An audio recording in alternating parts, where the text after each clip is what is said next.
Alô? Tá me vendo normal? Alô, alô? Alô? Agora sim? Salve, salve, bom dia, bom dia! Começando de novo a nossa live número 93. O Instagram deu uma engasgada, o negócio tá ficando feio aqui pro nosso lado. O Instagram parece que não está querendo colaborar com o andamento das nossas lives, mas vamos seguir em frente. Live número 93, terceira live do livro Ego is the Enemy, um grande livro do Ryan Holiday, que nos ajuda a entender como lutar contra o nosso maior oponente, o ego, certo? Terceira live já sobre esse livro. No domingo, agora tá tudo certo, né? No domingo eu fiz a leitura do prólogo, ontem foi a introdução. Hoje finalmente entramos para a primeira parte, né? Como eu ia dizendo, ontem mesmo eu disse isso, que esse livro ele é dividido em 3 partes, pelo Ryan ter identificado, tá bom, o Ryan ele deve ter identificado. Tô confuso, comecei tudo errado, o Instagram não tá ajudando, calma, vamos lá. 3 fases, esse livro é dividido em 3 etapas, certo? Como eu falei ontem, o Ryan, ele identificou 3 fases da nossa vida, que inevitavelmente a gente passa por elas ao longo de toda a nossa história, seja na infância, na adolescência, na fase adulta, a gente fica passando e repassando por essas 3 fases, que são elas: a ambição, né, quando a gente está aspirando fazer alguma coisa, algum grande trabalho, alguma grande conquista, uma grande viagem, seja lá o que for, nós estamos nos preparando. Essa é a fase número 1. A fase número 2 é quando nós conquistamos alguma coisa, é a fase do sucesso, da vitória, é onde a palavra-chave é a manutenção. Nós queremos manter esse estágio o máximo de tempo possível, mas a vida acontece e inevitavelmente a gente pode chegar aí sim na terceira fase, que é o fracasso, né? No fracasso a palavra-chave é recuperação. Nós queremos sair ali do fundo do poço e voltar a termos essa aspiração do início, a ambição, ou quiçá voltar para o bom momento da parte de conquista, de sucesso, certo? Então a gente falou sobre isso ontem. O livro é dividido nessas 3 etapas, sempre tendo o nosso ego como principal oponente para lidar com os problemas e os desafios de cada uma das etapas, de cada uma dessas partes. E hoje, finalmente, entramos aí, damos o primeiro passo na parte número 1, que é a parte de aspiração aqui no nosso querido livro Ego is the Enemy, certo? Então, o que eu vi hoje com essa leitura? Cara, tenho que falar para vocês que tem sido uma leitura devagar. Ela tem sido uma leitura devagar porque o livro está em inglês aqui, como vocês podem ver, né? Ego is the Enemy. Eu tenho o costume de ler em inglês, até por ser aí a forma onde eu consigo praticar o meu inglês, pelo menos de leitura todos os dias. E, putz, tem muita palavra que eu não faço a menor ideia do que seja. Tem muita palavra nova, assim, tipo, pelo menos uma por página eu grifo e tenho que ir no dicionário e ver que caralho significa isso. E aí eu fico enrolando, né, um pouco a minha leitura. Porque o Ryan, cara, ele traz, eu falei isso pra vocês, que é uma das coisas que eu mais admiro na escrita do Ryan, assim, no estilo dele. Ele tem muita referência, o cara tem muita bagagem. Inclusive, vocês estão me ouvindo? Tá dando, agora a live tá fluindo, né? Se tiver, manda um joinha aí só pra eu saber, porque sei lá, né? O Instagram tá encrencando com nós aqui. Mas essas referências, né? Essa bagagem intelectual do Ryan é muito interessante, porque ele começa, olha pra vocês verem que interessante a forma como ele começa esse capítulo. Ele começa, primeiro mencionando que a aspiração é o início de uma jornada, certo? Beleza. Quando a gente está sendo ambiciosos em conquistar alguma coisa, aí no bom sentido, né, naquele vislumbre assim, de como nós queremos ser no futuro, o que nós queremos ter conquistado, ter feito, é a ambição. Perfeito, é do ser humano, é bom que nós tenhamos isso, não há problema nenhum. Beleza. O problema no caso, é que poucos chegam ao destino final dessa jornada, né? A maioria de nós consegue ser ambiciosos, a gente consegue olhar para frente e falar: ah, beleza, queria fazer isso, queria conquistar tal coisa, queria ser lembrado dessa maneira, mas a jornada não avança, ela não chega no destino final, né? E aí a identificação do Ryan é que o ego é o nosso culpado, ou melhor, o ego é o culpado de impedir as pessoas de chegarem no destino final dessas jornadas que elas mesmas definem, né? Suas ambições. Então ele diz que nós contamos histórias fantásticas para nós mesmos, né? Já falei um pouquinho sobre isso nas últimas lives, né? Introduzindo esse livro. Nós vamos contando histórias, né? Vou até pegar aqui para lembrar disso com mais facilidade que ele fala. Nós vamos contando as histórias, né? E vamos entendendo que somos especiais, né? Que o nosso destino está traçado, que nós não somos como a maioria e coisas do tipo. E isso ele diz que são sintomas do ego, né? Do ego agindo sobre nós. Quando, na verdade, a cura para esse estado, que acaba nos bloqueando e acaba impedindo com que a gente chegue na porra do destino final, a cura é a humildade e a realidade. Então, nessa etapa da aspiração, da ambição, o que nós precisamos manter, né, a palavra-chave aí que a gente precisa ter em mente é humildade e realidade. É estar com os pés no chão, né, e ver a realidade como ela é e sermos humildes. Então, provavelmente ao longo dessa parte 1 aqui, que tem aí acho que uns 10 capítulos, nós vamos ver temas em torno disso. E aí entra a parte genial do Ryan que eu introduzi agora há pouco, que eu queria compartilhar com vocês, e vamos ver se vocês têm a mesma percepção do que eu. Né? Eu falei, né, sobre a dificuldade da minha leitura, assim. Não é bem uma dificuldade, na verdade a leitura ela é bem mais pausada, ela é mais devagar, eu tenho que diluir as palavras ali, ir no dicionário e ver o que significa, tem umas palavras que eu não sei o que é, e muito disso é porque o Ryan me parece ser um cara bem culto, ele parece ser um cara com uma bagagem histórica e intelectual muito grande. E veja você a forma como ele começa. Ele começa esse capítulo citando o tal do Isócrates. O Isócrates, depois eu fui fazer uma pesquisinha no Wikipedia, ele foi um dos primeiros retóricos lá da Grécia Antiga, né? Ele era aqueles caras que faziam discurso. Se eu não estou enganado aqui, pelo que eu lembro aqui que eu vi agora há pouco no Wikipedia, é que ele foi o responsável por introduzir a retórica na educação lá clássica da época, né? Nas escolas. Então ele era um cara, né, com um raciocínio lógico ali, com uma desenvoltura para a fala muito boa.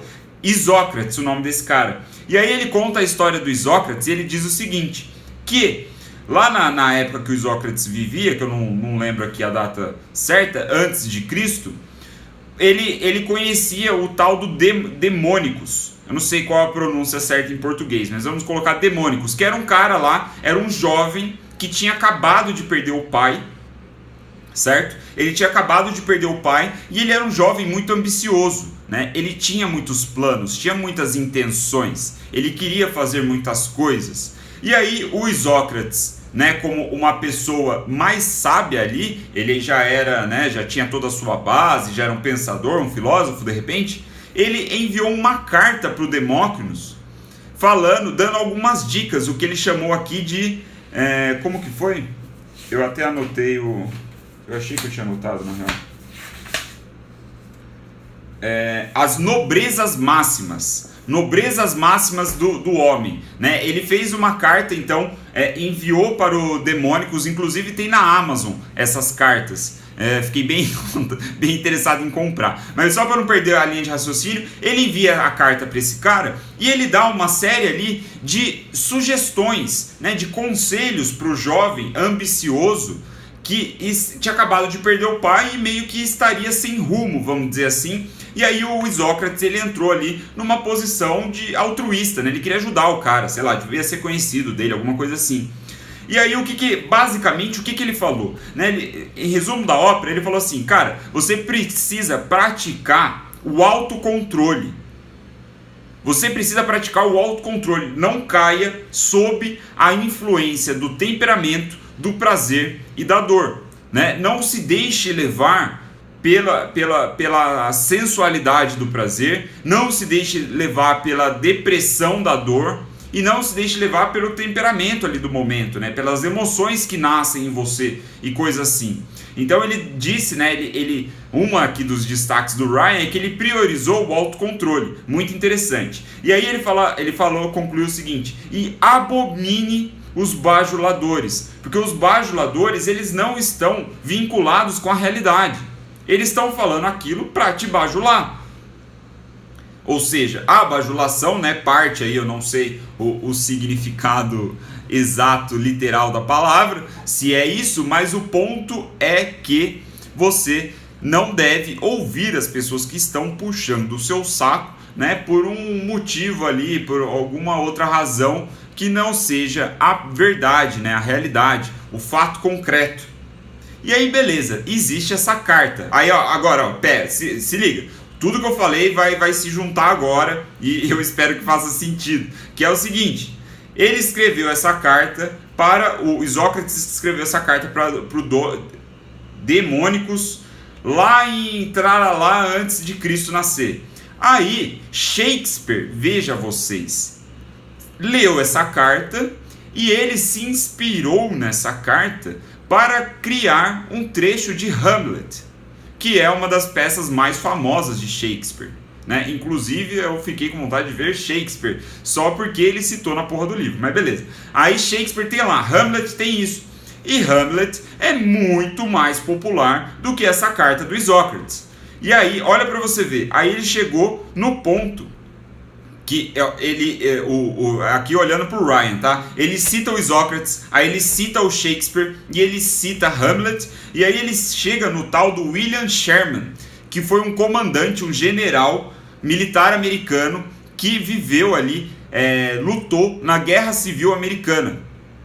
E aí você veja, aí só um pequeno parênteses aqui, eu sei que não tem muito a ver com o livro em si, mas eu achei muito curioso e eu queria compartilhar com vocês para ver se vocês também gostam desse tipo de coisa. Me colocando no lugar do Ryan, você imagina o tamanho da pesquisa que esse cara teve que fazer para que ele descobrisse que o William Sherman, esse general, que é o personagem central desse capítulo, é onde ele gasta mais páginas falando ali sobre o ego e a humildade e tudo mais, esse cara, ele citava frequentemente um trecho de Hamlet que era inspirado na carta do Isócrates. E aí você pensa, porra, como que esse cara descobriu isso, velho? Como que ele conseguiu juntar uma coisa na outra, né? O William Sherman, que foi um general aqui, eu vou falar sobre ele, muito expressivo. Hamlet, de Shakespeare, e Shakespeare que se inspirou nas cartas do Isócrates. Porra, minha mente explodiu assim, tipo, tentando dar um passo atrás, né, como leitor de livro, saindo, olhando de fora, né, e ver a linha de raciocínio que o Ryan construiu, toda a pesquisa que ele teve que fazer para escrever 3 páginas, eu falei, caramba, o cara é muito bom. Então, tipo, só queria compartilhar com vocês como eu tô animado para ler esse livro, e eu queria compartilhar também um dos motivos de eu admirar o estilo de escrita, admirar as obras do Ryan. Ele é um cara que pesquisa extensivamente e cria, constrói histórias muito bem amarradinhas. Exatamente, Marcelão. O cara lê pra caralho, velho. Ele lê demais. Bom, o ponto já pra gente ir pra parte final da nossa live, sobre aspiração, sobre ambição, o William Sherman, ele tem, e aí veja você, o Ryan descobriu, né, estudando ele, que o William Sherman, ele era muito parecido com o Demônicos. Ele também perdeu o pai muito cedo e também teve a presença de como se fosse um padrasto, assim, alguém que apadrinhou ele e deu incentivo, deu a educação que lhe faltava, né, a presença paterna que lhe faltava, também, assim como Demônicos. E aí ele diz que esse cara, ele sempre teve uma personalidade de muito cuidado, né? Do cuidado assim, tipo, qual é a palavra? Ele sempre teve muita calma para tomar suas decisões. Ele era um cara com muito pé no chão, né? E aí o que resume a história dele na Guerra Civil, que para vocês terem ideia, ele não era simplesmente um general. Ele começou como um general, ele começou paupérrimo, não tinha nada. Aquela história da jornada do herói que a gente conhece, o cara começa do zero, não tem nada, e ele vai galgando assim as conquistas dele, mas com muita humildade, com muito pé no chão. Ele não era um cara egoísta, né? Ele não era aquela personalidade do líder super carismático, coisa assim, não. Ele era low profile total, né? Ele não queria aparecer, segundo aqui o Ryan. E aí o que é interessante é o seguinte, ele chegou a fazer reuniões estratégicas com o Abraham Lincoln, que era o presidente da época, né? E segundo o Ryan, ele chegou a negar proposta para participar da eleição americana para presidente, visto o grau ali, tipo, o peso intelectual que esse cara tinha, né? A personalidade dele, melhor dizendo, né? E aí, o resumo da ópera aqui, que o Ryan traz, é que o biógrafo desse cara, o William Sherman, né? O militar aqui americano da Guerra Civil, o biógrafo dele, ele resumiu o William Sherman da seguinte maneira. Ele falou que existem dois tipos de homens que ascendem, né, a fama e a liderança, pessoas que vão galgando assim sucesso, né, em termos de fama e de liderança. Existem dois tipos. O primeiro é o cara que nasce com isso e nasce com uma confiança muito grande sobre si, né? E é a pessoa que vai rapidamente consegue alcançar esses resultados. Mas isso é uma exceção aqui na minha análise, com base no que o Ryan está falando. Me parece que é uma exceção e me parece que é o cara que acaba se ferrando, né? Que é o cara que acaba deixando o ego controlar ele na maioria do tempo. E aí tem o segundo tipo de pessoa, que é a pessoa que é muito mais cuidadosa, que a confiança dela está de acordo, sempre de acordo com o fato concreto, com o resultado real. Ela nunca é muito confiante antes do resultado acontecer. Ela é sempre muito cautelosa, cautelosa é a palavra. Ela é sempre muito cautelosa quanto à realidade. Ou seja, isso demanda humildade perante a realidade, seja ela qual for, né? Então ele fala que esse segundo tipo de homem, no qual era o William Sherman, e que a gente não vê nas grandes histórias, o Ryan fala, esse tipo de personagem, né, esse tipo de personalidade, ele não é muito bem explorado assim pelo cinema, pelas grandes histórias e coisas assim. A gente vê o cara que sempre é muito confiante, né, que ele é ali o arquétipo do macho alfa, por exemplo. Esse é o que a gente costuma ver, né? Mas na verdade o que o Ryan está propondo aqui é que a abordagem do Sherman é muito mais interessante, especialmente por longo prazo, porque ele a confiança dele sempre está alinhada com a realidade. Então, com as conquistas que ele ia fazendo na guerra, por exemplo, ele ia tendo mais confiança sobre as suas próprias opiniões. Tem até um trecho que eu grifei que é muito interessante. Ele disse, né, em determinado momento, que questionavam as decisões do Sherman sobre estratégia de guerra, né? Mas ele se manteve firme. Ele se manteve firme porque ele já tinha passado por muitas conquistas, ele já tinha estudado a geografia do local. Então a opinião dele era baseada em fatos concretos nos quais ele tinha vivido, né? Isso é ter a pele em jogo, né? Chamando aqui, evocando mais uma vez o nosso grande Taleb. Isso é ter pele em risco. O cara ele já passou por aquilo. Aí sim ele tem a confiança. E aí é que vem a questão de ter a confiança em cima do fato concreto, né? Mas deixa eu ver se eu resgato aqui o... sim. E aí ele diz que quando ele tem determinado sucesso... Olha para você ver que interessante. Quando ele tem determinado sucesso, é sempre uma surpresa. É sempre uma surpresa para ele. E ele desfruta essa surpresa de uma forma deliciosa, como se fosse uma fruta mesmo. Imagine uma fruta e ele vai comer essa fruta rara aos poucos, sempre com precaução, com cuidado, né? Sempre com um senso de dúvida se todo aquele sucesso, se toda aquela realidade não é um sonho da cabeça dele, não é uma imaginação, uma piração.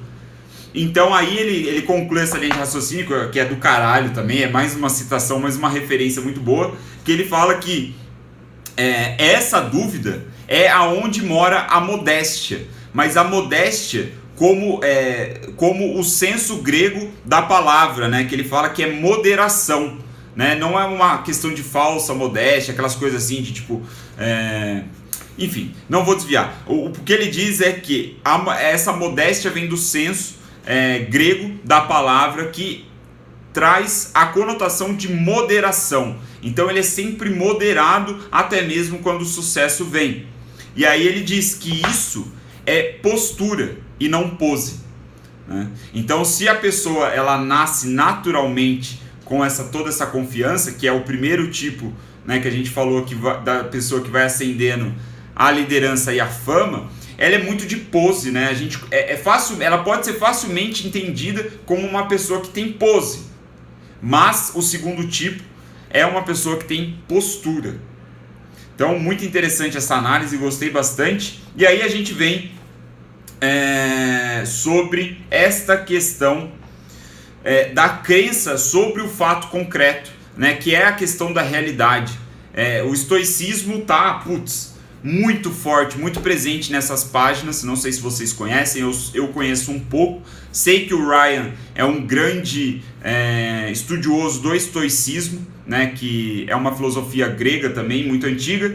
E essa crença sobre o fato concreto, você honrar a realidade e não a sua imaginação do que é a realidade ou coisa assim, ele é muito importante em primeiro lugar. E aí o Ryan ele traz uma perspectiva, ele faz uma pequena crítica sobre a sociedade moderna, né? Ele diz que cada vez mais, especialmente nessas últimas décadas, a sociedade está incentivando que nós nos desliguemos desse senso de fato concreto, de você colocar o pé no chão e entender mesmo o que é a realidade, sabe? E aí uma coisa que eu lembrei que é patético é o fato de que as pessoas estão dando medalhas de 6º lugar para crianças que estão competindo, né, sei lá, na natação, em corrida. Vê se pode um negócio desse. Como é que você me cria uma medalha premiando alguém que está na 10ª posição, na 6ª posição? Não faz sentido algum, certo? Você está ali jogando uma perfumaria em cima da realidade para a pessoa desenvolver ali a sua autoestima em cima de uma mentira. Não se premia, nunca vai se premiar alguém que está na 6ª posição, porra. A vida real não é assim. Então ele faz uma pequena crítica com isso. Eu lembrei desse fato que eu tenho visto, assim, já vi na internet algumas paradas assim, né? Não tenho tanto conhecimento de causa, confesso, mas é em cima da realidade, né? Eu acho que nos Estados Unidos isso ainda está até mais forte do que aqui no Brasil, né? E aí o Ryan ele fala que esse tipo de perfumaria, né, esse negócio de você ficar encorajando as pessoas de um jeito que não é verdadeiro, você acaba, na verdade, tornando as pessoas fracas, né, e não fortes. Então, e aí ele fala aqui né, sobre o Sherman, como ele estava imerso na realidade, né? Porque ele nunca, todas as coisas que ele conquistou, ele nunca teve um sentimento de que merecia as honrarias por ter conquistado aquilo. Então era um cara muito humilde, que sabia exatamente as suas habilidades e não ficava viajando em cima de coisas que não eram reais, certo? E, muito bom esse livro. Tem mais uma citação do Churchill aqui, o Winston Churchill já apareceu também. Eu nem consigo enumerar quantas citações históricas esse cara faz em, 20 páginas. E ele diz, né, ele cita Churchill falando que os fatos são melhores do que sonhos. E é basicamente isso. É a gente tentar se manter sempre com os pés no chão, né? Seguindo aqui o Sherman e o Isócrates, né, nós entendemos que o ego é o nosso inimigo na jornada. Então, quando a gente atinge o sucesso, sabendo disso, que o ego é o nosso inimigo, a gente, quando o sucesso vem, a gente não tende a cair, né? A gente não tende a fraquejar nesse momento. Na verdade, quando o sucesso vem, sabendo disso, seguindo aqui as dicas do Isócrates e do Sherman, nós ficamos mais fortes com o fato e não mais fracos, certo? Então essa foi a live número 93, eu não sei se fez sentido, é um assunto completamente novo para mim, tem sido aí um desafio tentar consolidar nisso numa live, eu espero que tenha feito sentido para vocês. Se vocês entenderam, captaram a grande ideia, deixa sua curtida aí, manda um emoji para mim só para saber que você entendeu, que fez sentido esses últimos minutos aqui na live. E, tô animado com esse livro. Eu gostei desse livro, eu gosto pra caramba do Ryan, sou suspeito para falar, tô ansioso pelos próximos e acho que a gente vai passar aqui pelas principais ideias de ego rapidamente, certo? Então, rapidamente que eu digo, né, em poucas lives. Muito obrigado pela atenção de vocês, espero que tenha feito sentido. Leve aqui a nossa pequena teoria para a prática de vocês e tenham todos aí uma boa terça-feira. Amanhã, às 9h03 da manhã, amanhã quarta-feira, às 9h03 da manhã, nós temos a live número 94 com o próximo capítulo do Ego is the Enemy. O ego é o nosso inimigo, do Ryan Holiday. Valeu, pessoal, muito obrigado.